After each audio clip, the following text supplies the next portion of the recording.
Subscribe करते वक्त bell icon को जरूर प्रेस करें जिससे लेटेस्ट एजुकेशनल वीडियोस का नोटिफिकेशन आपको मिलता रहे। इजी और स्मॉल साइज एजुकेशनल और इंफॉर्मेशनल वीडियो के लिए हमारा चैनल सब्सक्राइब करें। नीचे दिए गए रेड सब्सक्राइब के बटन पर क्लिक करें और साथ दिए गए बेल आइकॉन पर क्लिक करें ताकि आपको हमारी वीडियोस मिलती रहे। तो चलें स्टार्ट करते हैं।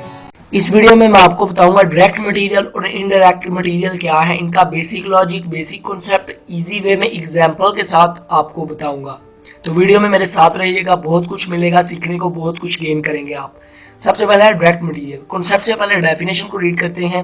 Direct material are those material which are easily identified, conventionally measured and directly charged to the cost of a production.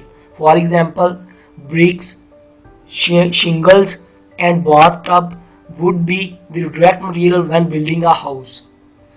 Direct material वो मटेरियल का मतलब क्या होता है?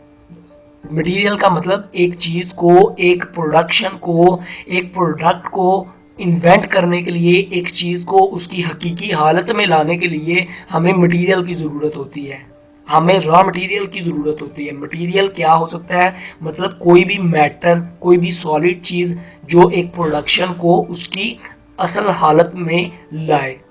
मटेरियल जैसे एक घर को हम बनाने लगे हैं तो एक घर के लिए जो सबसे पहले हमें डायरेक्टली मटेरियल जो होता है चाहिए, क्या चाहिए? ईंटें।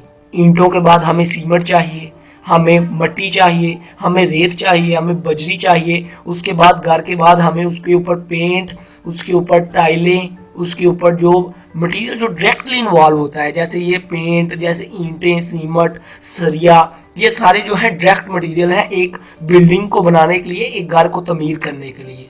तो डायरेक्ट मटेरियल ये होते हैं। अभी कंपनी की एग्जांपल ले लेते हैं।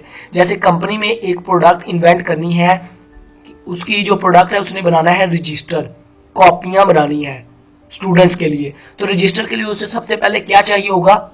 दरख्त उसे चाहिए होंगे, क्योंकि दरख्त से पेपर बनता है। तो पेपर बनाएंगे तो फिर ही कॉपी बनेगी ना। तो दरख्त के बाद उसको मशीनरी चाहिए। मशीनरी जो है डायरेक्ट मटेरियल है। फिर रॉ मटेरियल। तो इधर वैसे मटेरियल की बात हो रही है, मशीनरी साइड पे है। मटेरियल में उसे रॉ मटेरियल जो है दरख्त चाहिए। दरख्त उसका सबसे मेजर जो है मटेरियल है, एक उसको उसकी प्रोडक्ट को इन्वेंट करने के लिए, उसकी हकीकी हालत में लाने के लिए। तो आई होप आपको डायरेक्ट मटेरियल का पता चल गया होगा। आगे चलते हैं इनडायरेक्ट मटेरियल। इनडायरेक्ट मटेरियल क्या है? इनडायरेक्ट मटेरियल जो इनडायरेक्ट का मतलब जो इनडायरेक्ट वे में एक प्रोडक्ट में सपोर्ट कर रहा हो, एक प्रोडक्ट को सपोर्ट कर रहा हो, हेल्पफुल हो, मतलब प्रोडक्ट के लिए जरूरी हो मटेरियल वो वाला, पर इनडायरेक्ट वे में हो। आप सोच रहे होंगे कि वो क्या होगा इनडायरेक्ट वे में। जैसे एक प्रोडक्ट जो है उसको बनाया जा रहा है, तो उसके बनाने के लिए जिस मतलब सफाई चाहिए, एक चीज को साफ करके रखना पड़ेगा उसको। मतलब आपने कोई दूध बनाया है, आपने कोई दूध की आपकी कंपनी है जो डिब्बे में दूध होता है, तो उसको प्रोटेक्शन भी चाहिए ना, खराब ना हो जाए। तो प्रोटेक्शन के लिए जो आपको मशीनरी, जो आपको रॉ मटेरियल चाहिएगा वो इनडायरेक्ट होगा। आपको जो टूल्स चाहिए होंगे इस्तेमाल करने के लिए, उसको उसकी फॉर्म में लाने के लिए, वो क्या होंगे? इनडायरेक्ट वे में होंगे। तो इसकी डेफिनेशन को भी रीड कर लेते हैं। Indirect material is a category of a indirect cost. Indirect material are material that are used in production process but they are not directly traceable to a cost of object. These cost are considered overhead cost and treated accordingly. मतलब indirect material जो होता है वो हमारी indirect cost होती है और ये इनडायरेक्ट वे में होता है और इसको हम डायरेक्टली ट्रेसेबल नहीं कर सकते। और जैसे ये कंपनी के जो खर्चे हैं, जो लेबर की कॉस्ट है, जो कंपनी के इंश्योरेंस कंपनी ने करवाई है प्रोडक्ट की, जो कंपनी का रॉ मटेरियल, जो ट्रांसपोर्ट के लिए कंपनी को जगह चाहिए एक प्रोडक्ट को दूसरी जगह पहुंचाने के लिए, सप्लायर से प्रोडक्ट को लाने के, ये क्या है? इनडायरेक्ट मटेरियल है। ये इनडायरेक्टली हमारी इनडायरेक्ट कॉस्ट होती है। जो इन पे अखराजात आते हैं वो इनडायरेक्ट कॉस्ट होती है।